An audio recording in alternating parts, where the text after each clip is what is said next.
ఏం చేస్తారంటే ఎదుటి వారిని ఎప్పుడెప్పుడు తప్పుపడదామా, ఎదుటి వారిని ఎప్పుడెప్పుడు విమర్శిస్తామా, తర్వాత ఎదుటి వారిని ఎలాగే ఏ విధముగా చెడ్డవారిగా చిత్రీకరిస్తామా, ఇలాంటి ఆలోచనలు కలిగి జీవిస్తూ ఉంటారు చాలా మంది. అయితే వారి కంటిలో ఉన్నటువంటి ఆ దూలాన్ని చూసుకోడు. దూలం అంటే పెద్దది, నలుసు అంటే చాలా చిన్నది. అక్కడ ప్రభు ఏమంటాడంటే, ఓ యేషధారి, మొదటి నీ కంటిలో ఉన్నటువంటి దూలాన్ని తీసివేసుకో, అప్పుడు నీ సహోదరుడి కంటిలో ఉన్నటువంటి ఆ నలుసు బాగా కనబడుతుంది, బాగా కనబడుతుంది. కాబట్టి జ్ఞాపకం చేసుకోండి,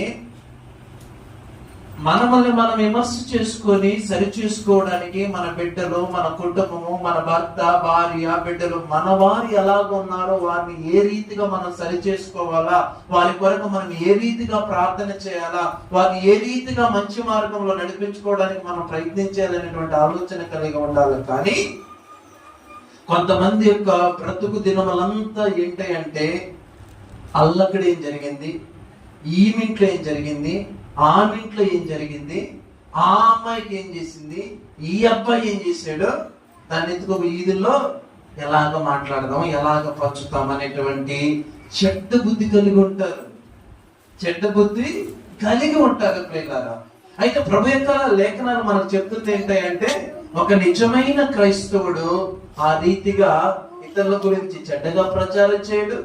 వారి దగ్గర ఏదైనా చిన్న మిస్టేక్ ఉంటే దాన్ని పెద్ద భూతత్వంలో చూచి వారిని చెడ్డవారిగా చిత్రీకరించారు ప్రియులారా.